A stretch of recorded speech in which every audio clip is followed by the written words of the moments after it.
Buenas noches, ¿qué tal, alumnos?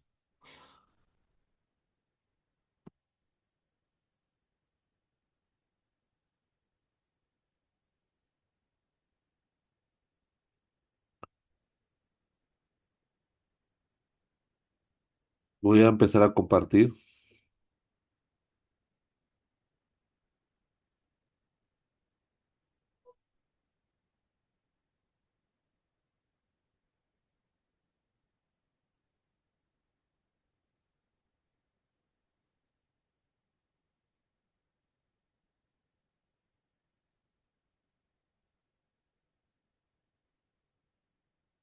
¿Se encuentra el delegado de la clase o delegada?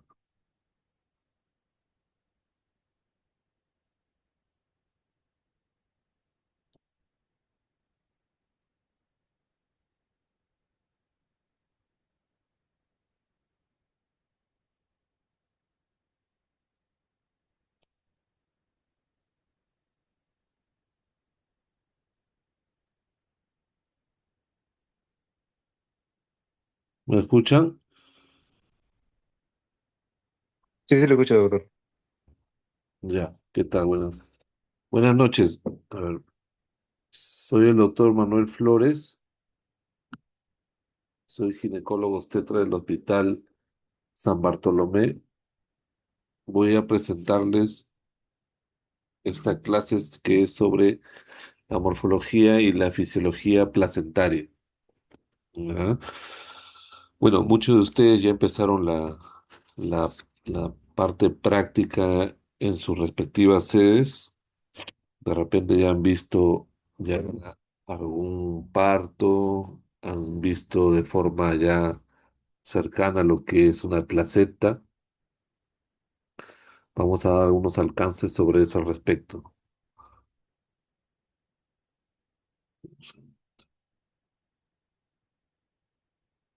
Los componentes de la placenta de una gestación a término está formada por dos componentes principales, ¿no?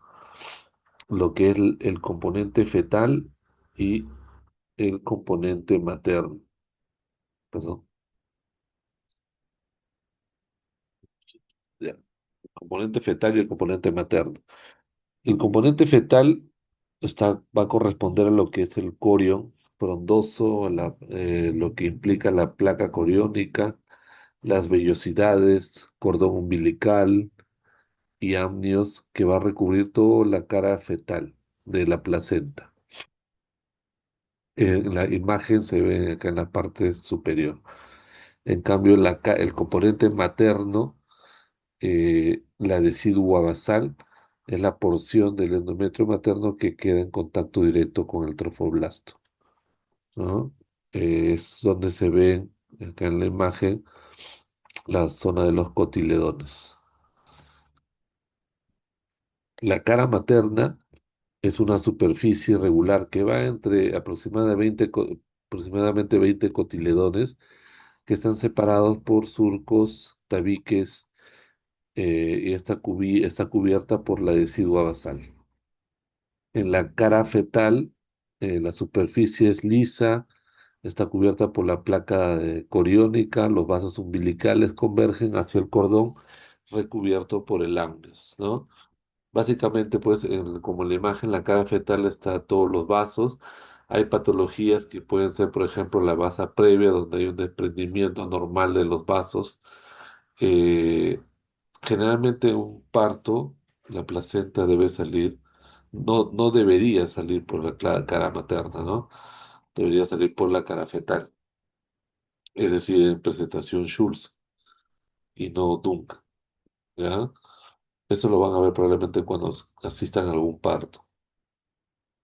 Las unidades estructurales de la placenta, el cotiledón es la unidad arquitectónica de la placenta, la velocidad corial es la unidad funcional.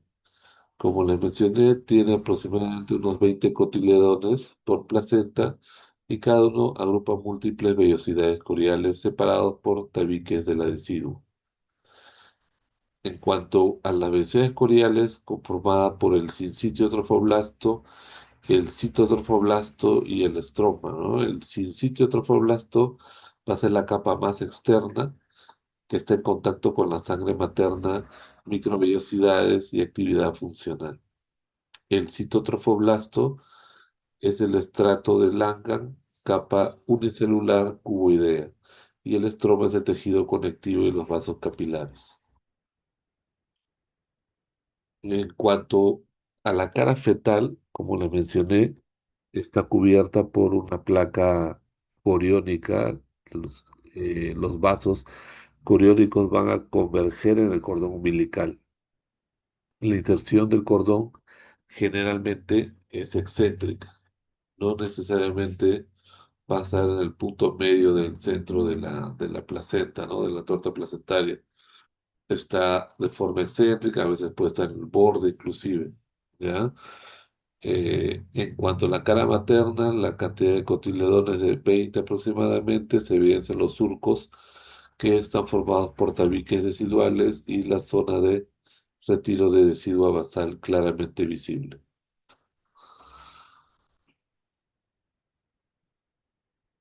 La formación de la placenta, bueno, la formación de la placentación va a seguir una secuencia de etapas definidas que van desde la implantación del blastocisto hasta la maduración completa del árbol vellocitario, es decir, la formación de las vellosidades primarias, secundarias, terciarias, ¿no?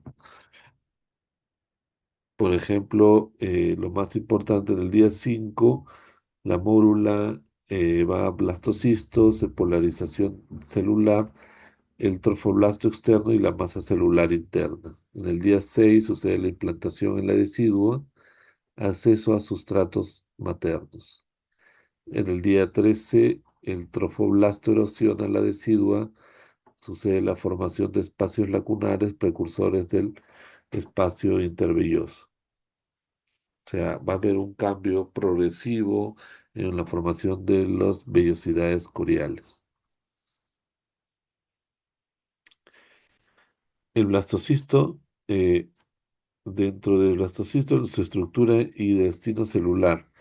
Tenemos el trofoblasto, es la capa celular externa, origina la placenta y todas las membranas fetales. Es la primera diferenciación celular del desarrollo. La masa celular interna está ubicada en un polo, da origen al embrión propiamente dicho y estructuras anexas internas. La cavidad blastocélica es la cavidad llena de líquido que separa el trofoblasto de la masa celular interna y facilita el intercambio de nutrientes. Es como una de las primeras formas nutricias en la formación placentaria.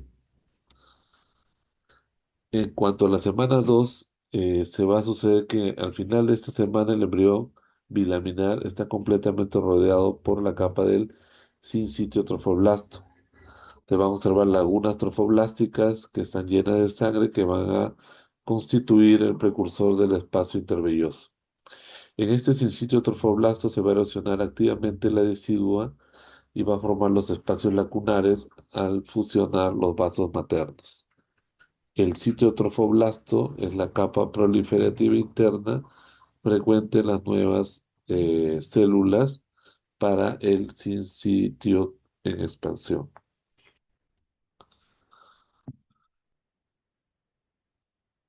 La invasión trofoblástica extravellosa, ¿no? ¿Qué moléculas van a intervenir acá? Van a intervenir las metaloproteinasas, el factor de crecimiento transformante y el factor de crecimiento vascular endotelial, ¿no? Esta invasión a la decidua va a ser regulada a profundidad mediante citocinas, inhibidores de proteasas de acción local, previniendo la invasión descontrolada del espacio extravelloso y protegiendo el miometrio. Se va a suceder una nutrición histiotrófica temprana. Durante el primer trimestre, la cubierta trofoblástica tapona los extremos de los vasos placentarios, creando un ambiente de baja tensión de oxígeno que favorece el desarrollo placentario inicial. Entonces, ¿qué es el histioto? El histiótrofo es el material extracelular secretado por las glándulas endometriales donde se acumula en el espacio entre los tejidos maternos fetales sustentando la nutrición antes de la circulación hemotrófica, ¿no? Entonces, al inicio se va a suceder una nutrición histiotrófica. Segundito.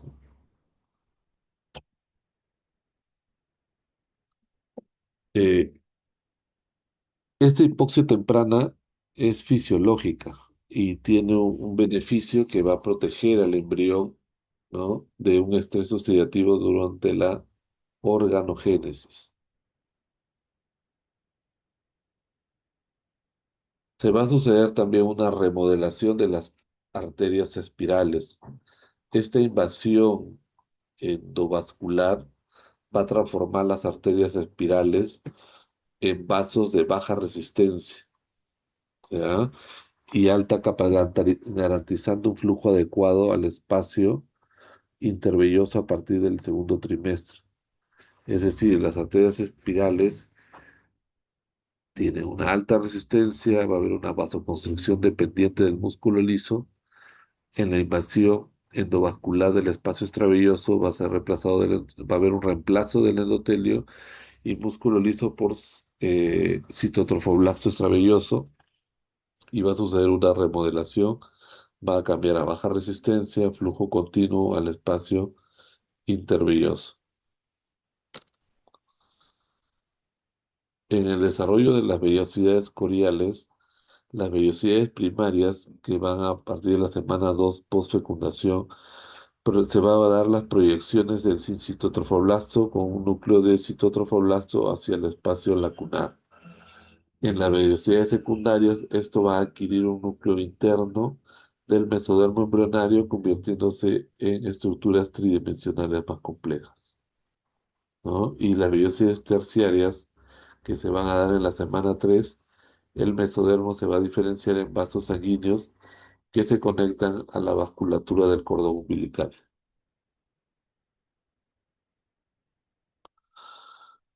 La barrera placentaria a lo largo de la gestación, por ejemplo, en el primer trimestre, va a haber una capa continua de citotrofoblasto velloso. Esta barrera de 4 capas del sitio trofoblasto, tejido conectivo más endotelio, la circulación embrionaria siempre va a estar separada de la sangre materna. Al término, pocas células del citotrofoblasto velloso residuales, se va a ver una barrera adelgazada del sitio trofoblasto en endotelio y mayor eficiencia en el intercambio materno-fetal.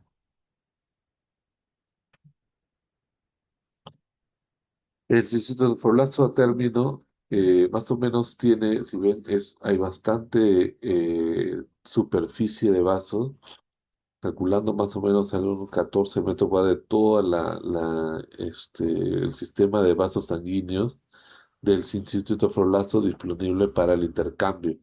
Esta renovación del citoplasma está controlada por la fusión del citotrofoblasto velloso y la apoptosis, ¿no? En el embarazo a gran altitud, la hipoxia relativa es compensada por la coreangiosis y la proliferación del citotrofoblasto.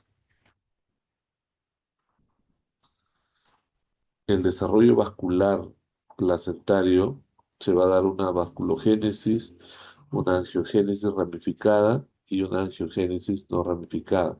Esta proporción de la placenta ocupada por los vasos sanguíneos va a aumentar progresivamente durante la gestación para facilitar el transporte de nutrientes y gases en el feto en crecimiento, ¿no? Entonces va a ser clave el tema de la irrigación, del desarrollo del sistema vascular entre la placenta y el feto. La organización vascular, las dos arterias umbilicales y la vena se van a dividir en redes que forman la vasculatura de la placa coriónica en la superficie fetal antes de sumergirse en las vellosidades del tallo. Las vellosidades terminales contienen de 3 a 5 capilares aproximadamente, formando asas y sinusoides ocasionales para reducir la resistencia, ralentizar el flujo y maximizar el tiempo de intercambio de gases y nutrientes. La reactividad vascular placentaria, la placenta carece de inervación autónoma, por lo que la regulación del tono vascular va a depender de mecanismos humorales y paracrinos, ¿no? La vasodilatación de los vasos a este nivel va a estar dada por el óxido nítrico, la prostaciclina y los factores de crecimiento endoteliales vasculares, que van a mantener una baja resistencia en la vasculatura placentaria. Por otro lado, los vasoconstrictores, vamos a tener a la endotelina 1, al tromboxano 2, que van a modular el tono vascular en respuesta a la hipoxia y el estrés oxidativo. El equilibrio dinámico, el balance entre vasodilatadores y vasoconstrictores va a garantizar una perfusión adecuada, ¿no? Entonces siempre hay tratar de hacer un equilibrio entre esos vasoconstrictores y esos vasodilatadores que va a ser clave para la fisiopatología también en estudio de la preeclampsia, ¿no? Es decir, en la preeclampsia va a haber una mayor vasoconstricción, es por eso que van a suceder en ciertas oleadas, en ciertas semanas de gestación, y que va a traer esto complicaciones, como vamos a ver. En cuanto a la actividad antitrombótica de la placenta, en el espacio intervelloso se va a presentar el flujo sanguíneo de baja velocidad, lo que predispone a éstasis y coagulación. Las sustancias secretadas por el trofoblasto como ADPasa, el óxido nítrico, monóxido de carbono, ¿no?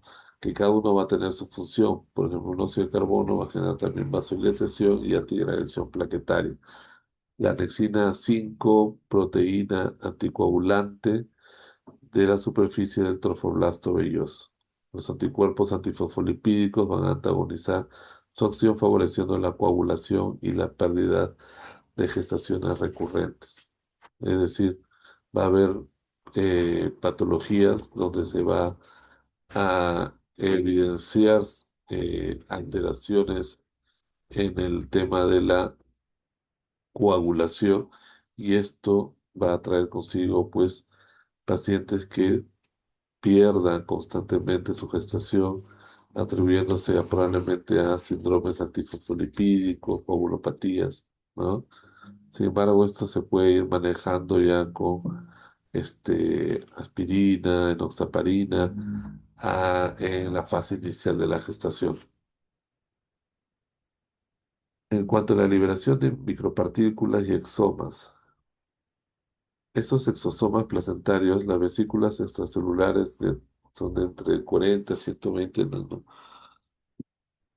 nanómetros liberadas por exocitosis al plasma materno, actúan como mediadores de comunicación intercelular, regulando angiogénesis, proliferación, metabolismo y apoptosis en célula diana. Las micropartículas trofoblásticas provienen del recambio del sincitio trofoblasto, se liberan como material apoptótico de los nudos sincitiales y contribuyen a la inflamación sistémica materna. Incluyen el ADN fetal libre de células, base para el diagnóstico prenatal no invasivo. Es decir, a través del ADN fetal libre podemos nosotros detectar cromosomopatías a un nivel muy temprano sin necesidad de ya hacer un proceso tan invasivo como como una biopsia de vellosidades coriales o una miocentesis, ¿no? Con la sangre materna va a ser suficiente a través de la muestra detectar alguna cromosomopatía, ¿no? Y esto va a ser importante para una predicción o una evaluación de la continuidad del embarazo o de lo que se pudiera hacer. No hay patologías que sí, pues no van contra, o sea, ya son incompatibles con la vida, ¿no? Y ahí se puede tomar alguna otra medida, dependiendo juntas médicas en los centros hospitalarios. Los exosomas Son una comunicación intercelular placentaria. Mecanismo de acción. Los exosomas van a regular la actividad de las células diana, alterando la actividad tradicional, la angiogénesis, la proliferación, el metabolismo y la apoptosis. Van a transportar microRNAs, proteínas, lípidos bioactivos que van a modular la respuesta inmune materna y la adaptación vascular durante el embarazo.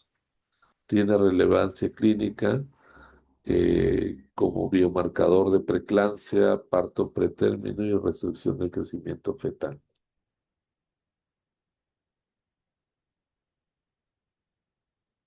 Una de las partes importantes eh, en el que va a originar la perfusión de estas arterias espirales es la preeclampsia y la restricción del crecimiento intrauterino, ambas asociadas a defectos en la invasión endovascular del espacio estrovelloso. Estas arterias espirales no son invadidas y otras solo superficialmente, resultando en alta resistencia uteroplacentaria. ¿Qué consecuencias van a traer? La perfusión placentaria va a estar reducida, la hipoxia, va a haber una hipoxia, una isquemia placentaria, se va a liberar, ¿no? Estos marcadores, el SFT1 y el PIG1, va a haber una disfunción en el endotelio materno y una restricción del crecimiento fetal. Entonces, eh, lo que se tiene que ver acá es que esta mala implantación va a repercutir en el crecimiento fetal y también en la perfusión fetal, ¿no? Generando complicaciones, podrían ser severas inclusive, tanto para la mamá, para el feto, ¿no? Entonces es importante detectarlas y este, hacer un manejo adecuado. Otra de las patologías por implantación placentaria va a ser el acretismo placentario, conocido como el espectro de placenta acreta, ¿no? El tejido velloso de anclaje va a contactar directamente el miometrio por ausencia de efecto de la decidua basal. La profundidad va a estar determinada, va a determinar la clasificación. Generalmente esta clasificación, ¿no? se mostraba como acreta, increta, hipercreta. La creta está adherida al miometrio, la increta invade el miometrio y la percreta es la invasión ya lacerosa, inclusive a zonas más alejanas. ¿Ya? La enfermedad trofoblástica gestacional va a surgir por la proliferación anormal del trofoblasto. También se va a dar el espectro que incluye la mola hidatiforme parcial, total, el coriocarcinoma y el tumor trofoblástico del sitio placentario. Entonces, son alteraciones producidas por proliferaciones anómalas en el inicio del, del tejido velloso. La placenta va a tener múltiples funciones metabólicas, ¿no? A pesar de, es una pequeña porción de todo el volumen fetal, la placenta tiene una tasa de 6 veces mayor en el área del metabolismo, ¿no? Destinadas a recurso de síntesis hormonal, transporte activo, metabolismos energéticos. Por ejemplo, el glucógeno se va a dar una síntesis y almacenamiento como reserva energética placentaria y fetal. El colesterol también, sintetizado localmente, va a ser un precursor de la progesterona y los estrógenos placentarios. Las proteínas, el metabolismo proteico ajustado a las demandas de crecimiento fetal en cada etapa. El lactato producido en grandes cantidades a partir de glucosa sirve como sustrato energético fetal alternativo. Entonces, la distribución de la energía placentaria, el destino de la energía generada es una síntesis hormonal, transporte activo, metabolismo basal. Esas alteraciones del metabolismo placentario van a impactar directamente en las cantidades de nutrientes que llegan al feto y por lo tanto en su crecimiento. Las funciones endocrinas, ¿no? La placenta no está inervada, toda comunicación con la madre y el feto es humoral, paracrina, autocrina. El principal sitio de producción es el sinsitio trofoblasto de las vellosidades coriónicas. Tenemos las hormonas peptídicas como la HCG, la HCS de lo que es también el lactato, tenemos la CRH, tenemos el factor de crecimiento endotelial vascular, ¿no? Entonces, todas estas hormonas peptídicas van a ser importantes en el desarrollo placentario. Por otra parte, las hormonas esteroideas, progesterona, estrógenos, ¿no? Que vienen a ser los glucocorticoides.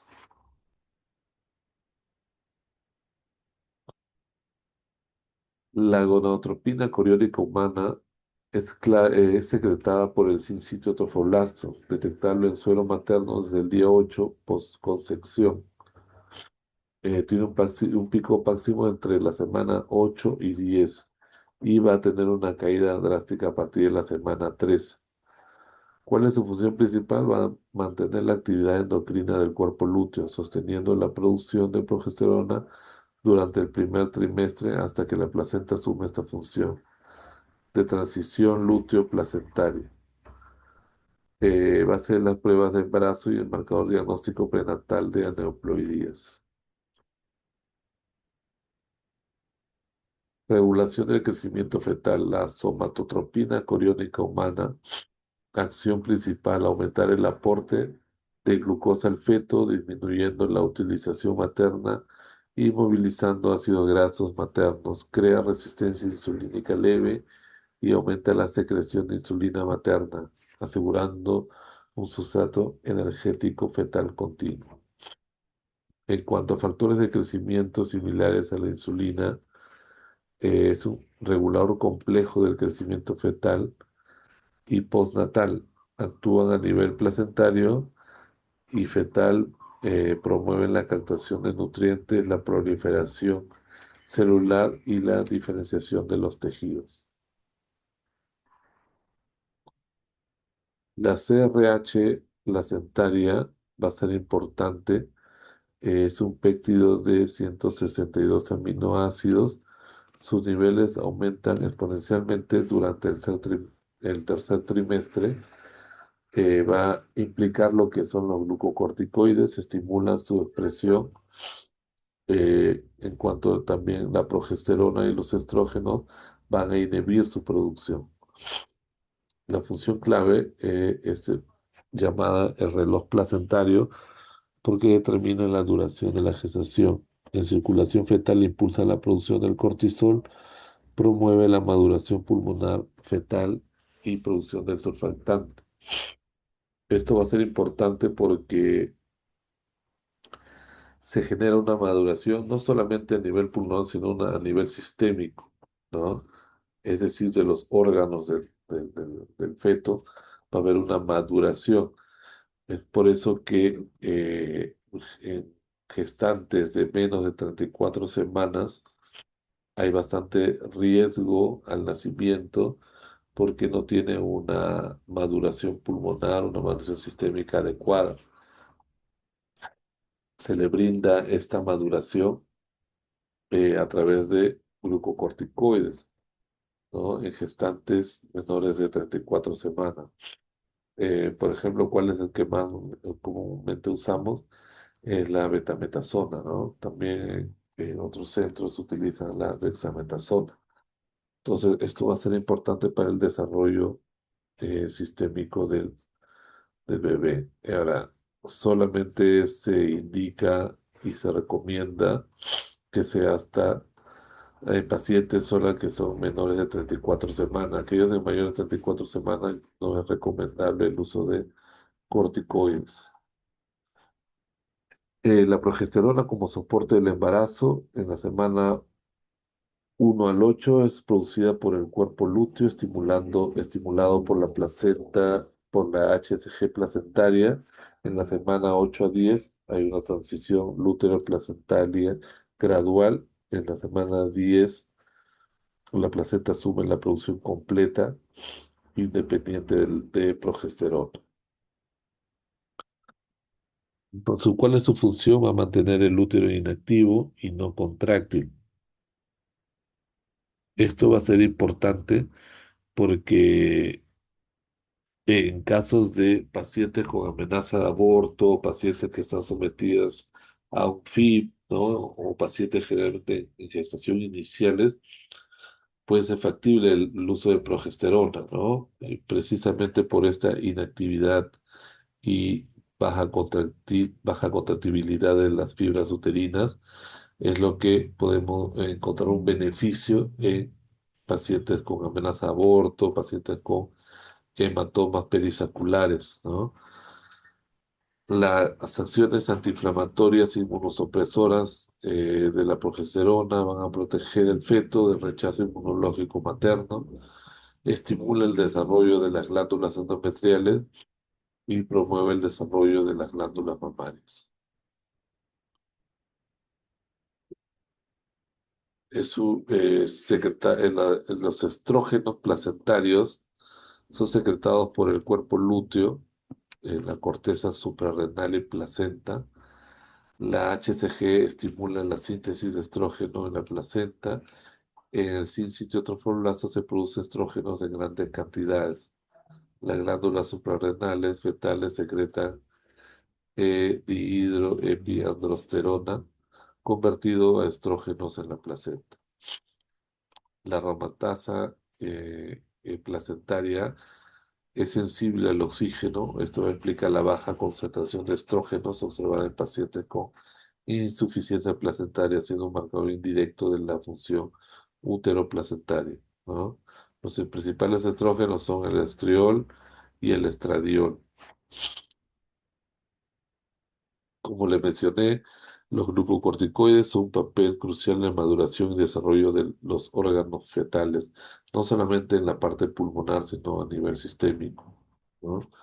Va a haber una sinergia de la CRH con la maduración pulmonar fetal. Va a haber un riesgo por exposición excesiva. La exposición fetal a glucocorticoides maternos en exceso puede causar restricción del crecimiento, programación epigenética adversa, hipertensión, resistencia insulínica en etapas posteriores de la vida. Transferencia placentaria, mecanismo general. Hay distintas tipos de transferencia placentaria. El sitio trofoblasta es el principal sitio de intercambio entre el torrente sanguíneo materno y el feto. La transferencia eficiente de los nutrientes y solutos es esencial para el crecimiento y desarrollo fetales. Va a haber lo que es el arrastre por solventes entre aguas, solutos disueltos, gradiente de presión hidrostática. Va a haber el tema de la difusión simple por moléculas lipofílicas como el oxígeno, el CO2, transferencia transcelular por canales iónicos, la difusión facilitada por GLUT, ejemplo la glucosa, transporte activo con ATPasas, endocitosis y exocitosis. Todo esto son mecanismos de transferencia que son usados a nivel placentario. El transporte transcelular, canales y proteínas, ¿no? Los canales iónicos que van a ver un seguimiento de un gradiente electroquímico. Por ejemplo, las acuaporinas transportan agua y moléculas pequeñas esenciales para el desarrollo fetal. La difusión facilitada a través de los GLUT, el transporte activo, ¿no? A través de utiliza ATP para mover solutos en contra de las gradientes, la endocitosis y exocitosis que van a volver en vesículas intracelulares y van a liberar a vesículas con la membrana, ¿no? O sea, para la parte intracelular se va a la endocitosis y para la parte de las vesículas en la zona de las membranas ya se va a la exocitosis. En cuanto a la difusión facilitada a través de los GLUT, el GLUT1, principal transportador de microvellosidades y membrana basal, el GLUT3, alta afinidad por glucosa, El grupo 4 dependiendo de insulina en células endoteliales. La glucosa es el sustrato energético primario del feto y su transferencia es continua y proporcional al gradiente de la concentración materno-fetal. El transporte activo mediado por transportador, como mencioné, va a ser usado a través de las ATPasas de transporte. Se va a dar la endocitosis y la exocitosis. También se van a dar cambios o intercambio de gases respiratorios, como el mecanismo del oxígeno y del CO2, que son moléculas lipofílicas que van a atravesar la placenta por difusión simple. Los factores determinantes del intercambio, presión parcial de oxígeno y CO2, efecto Bohr-Haldane, diferencia entre la afinidad de la hemoglobina materna y fetal, ¿no? O sea, es decir, va a haber un intercambio de oxígeno entre la sangre materna y la sangre fetal, ¿no? La transferencia también de inmunidad es una función importante a nivel placentario. Los anticuerpos de la IgG materno son transportados activamente a través de la placenta mediante el receptor neonatal. La transferencia es selectiva para IgG y aumenta progresivamente a lo largo del tercer trimestre. El beneficio va a generar una inmunidad pasiva neonatal frente a infecciones, riesgo, transferencia de anticuerpos patológicos maternos también, así como anti-D en las patologías de isoinmunización, ¿no? Es decir, pacientes con madre con RH negativo, padre con RH positivo, ¿no? Entonces ahí puede haber una incompatibilidad si el hijo sale con RH positivo. Base racional de la vacunación materna en el embarazo. Transporte de aminoácidos y ácidos grasos. Los aminoácidos transportan en tres pasos la captación desde la sangre materna, el tránsito por el citoplasma del trofoblasto y el teletransporte a través de la membrana basal hacia la circulación umbilical. Los ácidos grasos son una fuente de energía y precursores de prostaglandinas y tombroxano, ¿no? Son críticos para el desarrollo neurológico fetal transportados por proteínas en el sincitio trofoblasto. La restricción placentaria de aminoácidos y ácidos grasos es un mecanismo clave en la fisiopatología del RSI. Bueno, estas son algunas referencias bibliográficas. La placenta es un órgano transitorio, pero sus funciones son permanentes en el destino del ser que sustenta. Entonces, eh, la placenta es una estructura clave en la gestación porque si se ha dado cuenta tiene múltiples funciones, ¿no? Va a ser la causante de complicaciones, ¿no? De partos pretérminos, de óbitos, ¿no? De restricciones de crecimiento, entonces de infecciones. Entonces es un órgano que hay que también evaluarlo bien en un tema de evaluación ecográfica. No le dan la importancia adecuada a veces a la placenta. A veces hay placetomegalia, calcificaciones ya a temprana edad gestacional. Entonces es importante una buena evaluación placentaria, es importante saber los cambios que se están produciendo en cada semana de gestación para nosotros de cierta forma prevenir y tener mayor cuidado en aquella gestante que está cursando con algún cambio anormal, ¿no? Eh, en el tema estructural, yo creo que muchos de ustedes en el hospital que están rotando van a ver la parte estructural de la placenta, van a tocar la placenta, van a ver los vasos, van a ver el tema de los cotiledones, ¿no? Revisan las membranas, revisan los cotiledones, muchas veces puede quedarse cotiledones dentro de la cavidad uterina y eso es un riesgo para un tema de una hemorragia posparto, entonces es importante revisar la placenta luego del parto, no es simplemente desechar la placenta luego del parto, el bebito nació bien y desechan automáticamente la placenta, no, porque puede ser que haya todavía hayan quedado restos en la parte de la cavidad uterina, que haga cotiledones, membranas, y eso va a ser reflejado en la misma placenta, que esté con las membranas y o sea, no tengan las membranas completas, no tengan los cotiledones completos. Entonces, ahí, revisando la placenta, podemos sospechar y podemos poner una evaluación más exhaustiva a ver si ha habido alguna retención de un componente placentario, ¿no?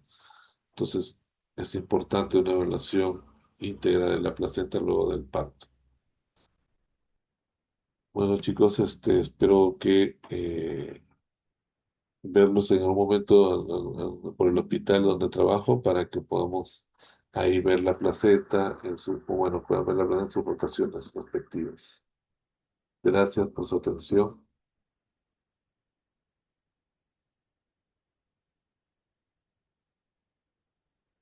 Gracias, doctor. Muchas gracias, doctor. Gracias, doctor. Sí, doctor. Gracias, doctor. Gracias, doctor. Chicos, todavía no se retiren porque capaz si van a pasar el QR para la asistencia, por favor.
¿La puedo pasar ya el QR? Sí, doctor. Ok.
Doctor, disculpe.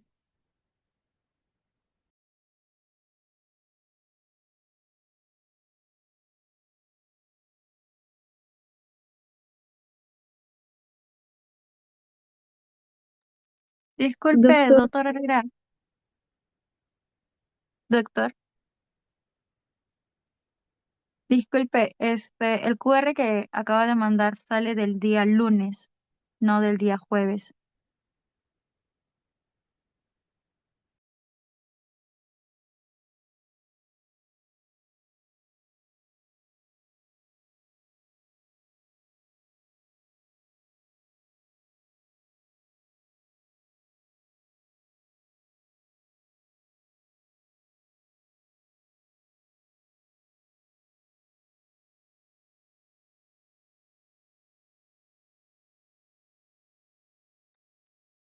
Doctor, sale falta justificada, no sale el presente. No sé si a mis compañeros también les pasa lo mismo.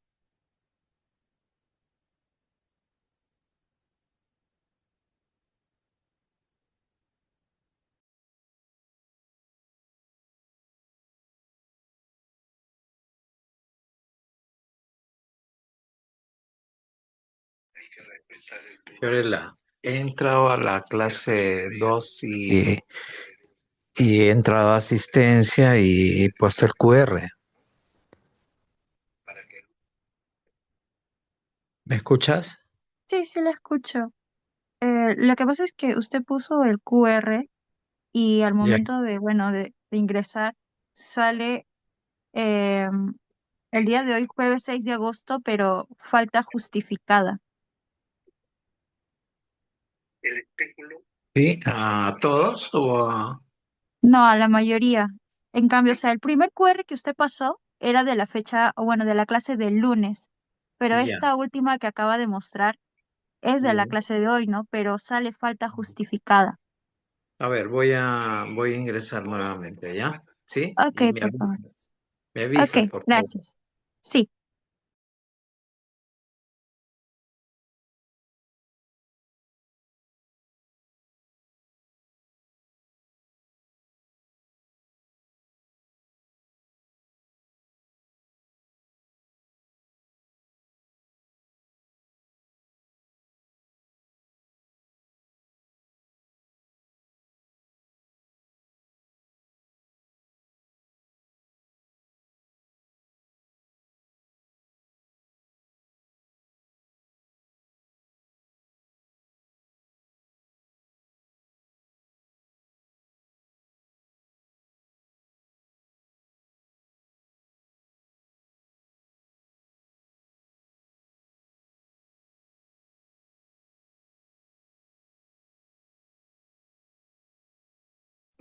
doctor, ese QR es del lunes.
Doctor, algunos compañeros me están escribiendo y me dicen que la falta justificada igual cuenta como una asistencia.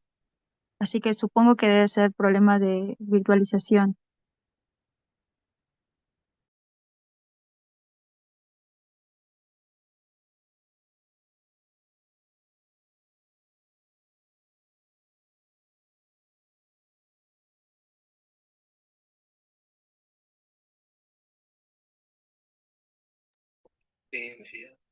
Entonces no hay ningún problema. Debe de ser la falla ya, ¿no?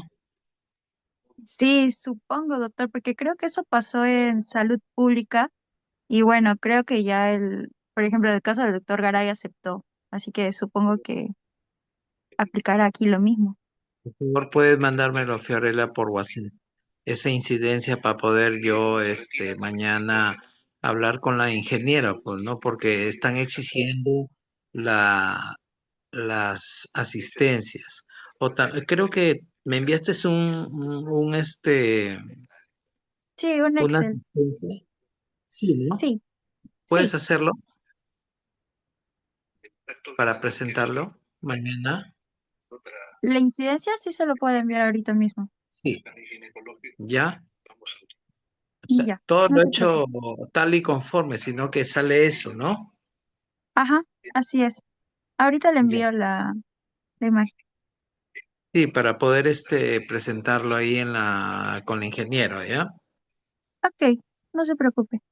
Ya, listo. Dime, Disculpe, dime. ¿cree que podría proyectar una vez más el QR que no me cargaba mi aula virtual, porfa? A ver, nuevamente lo voy a cargar, lo voy a poner, ¿ya? Pero avísenme si algunos se logran, por favor, ¿ya? Pero igual Fiorella va a enviar me va a enviar la incidencia. Voy a enviarles nuevamente, ¿ya?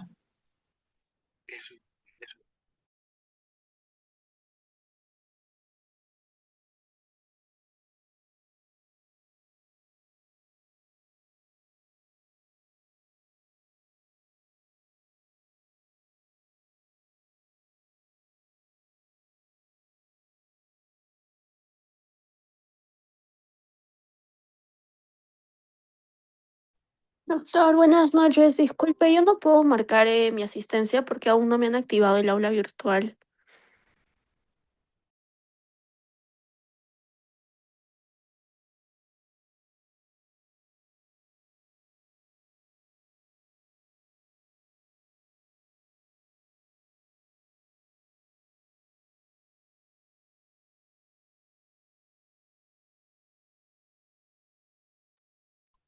Disculpe, doctor. Hay una alumna que, bueno, es Patricia Correa y me dice que no puede marcar asistencia porque todavía no le activan el aula virtual. Le digo que mande incidencia de todas formas.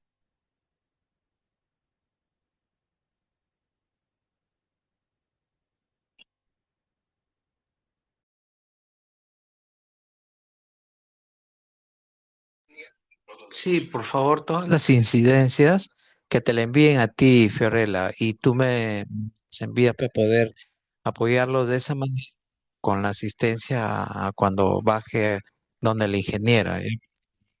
Ya no está insistiendo en que la asistencia la cuidemos al milímetro.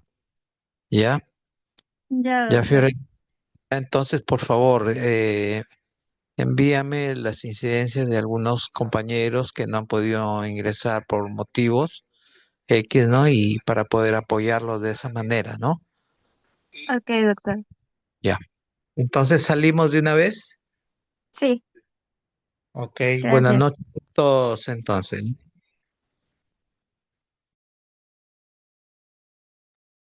Gracias.